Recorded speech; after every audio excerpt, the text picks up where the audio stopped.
Hi, this is Sharon Martin, and I'm going to be talking a bit about self-care today. So I know this is a topic that you hear a lot about.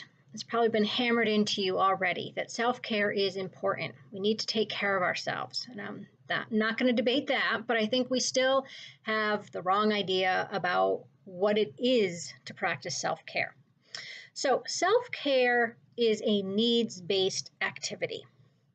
So I want you to just pause for a moment and ask yourself, what do I need in order to be my best self?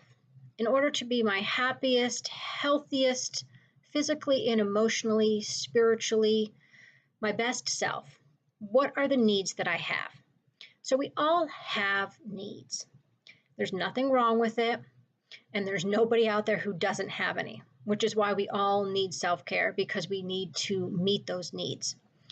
So self-care is not just things that are pampering or luxuries. It's not even just being extra good to yourself. I think sometimes we think that self-care is sort of like an extra thing that you give yourself, almost like it's a treat. And that could be a small part of your self-care, but I will tell you most of self-care is boring.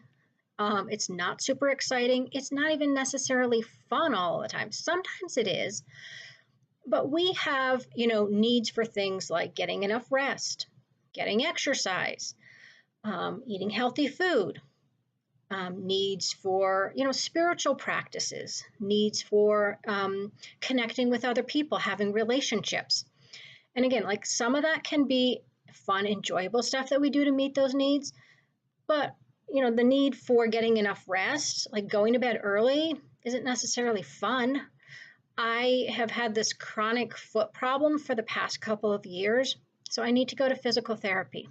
I do not particularly look forward to going. I do not particularly enjoy doing the exercises, but I need to do it. It's something that I need to do for my physical health. And I need to wear supportive, practical shoes. Again, it's not necessarily what I want to do, but it's what I need to do. And that is what self-care is for the most part. It's thinking about what you need and asking yourself, how can I meet that need? So this is where we get a little bit confused on it, I think, because oftentimes people will think, well, going out and seeing my friends or taking an art class, well, that's just fun and that's optional, but it's not really optional. The particular choice of activities is negotiable, and that need could probably be met in various different ways, but the need is still the same need, and it's a valid need, and it needs to be met. So that need to have connection and to have time with your friends is something that you need to figure out how to incorporate into your life. And you may have a need to have a creative outlet. And again, that is completely valid. And that means that we don't need to feel bad about doing things to meet those needs. Those activities are not really optional activities. Now, the consequences of not having an outlet for your creativity, or the consequences of not having, close connection with friends, those are going to eventually cause problems for us. They're probably not going to immediately cause problems. If we don't meet that need, for several weeks, we can probably be okay, especially if we're meeting our other needs. But eventually, those unmet needs will start to become problematic for you. Unlike something like if you do not meet your need for adequate sleep, that's going to show up really quickly, right? Within a couple of days, you're going to start really feeling the consequences of not getting enough sleep.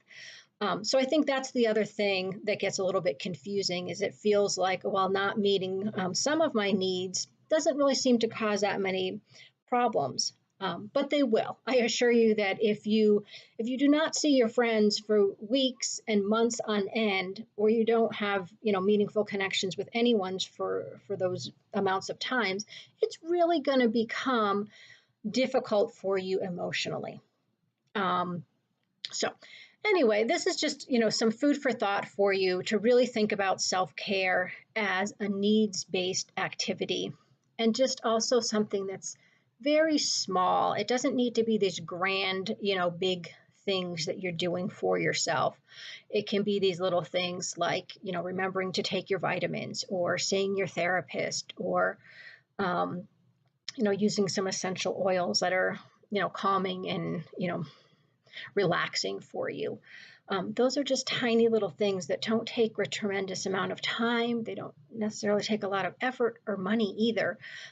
So think about that self-care in just sort of these little micro baby steps as well, because everything is much easier, and it's more doable when you think in those small little pieces. Okay, thanks so much for watching, and I hope you have a great day.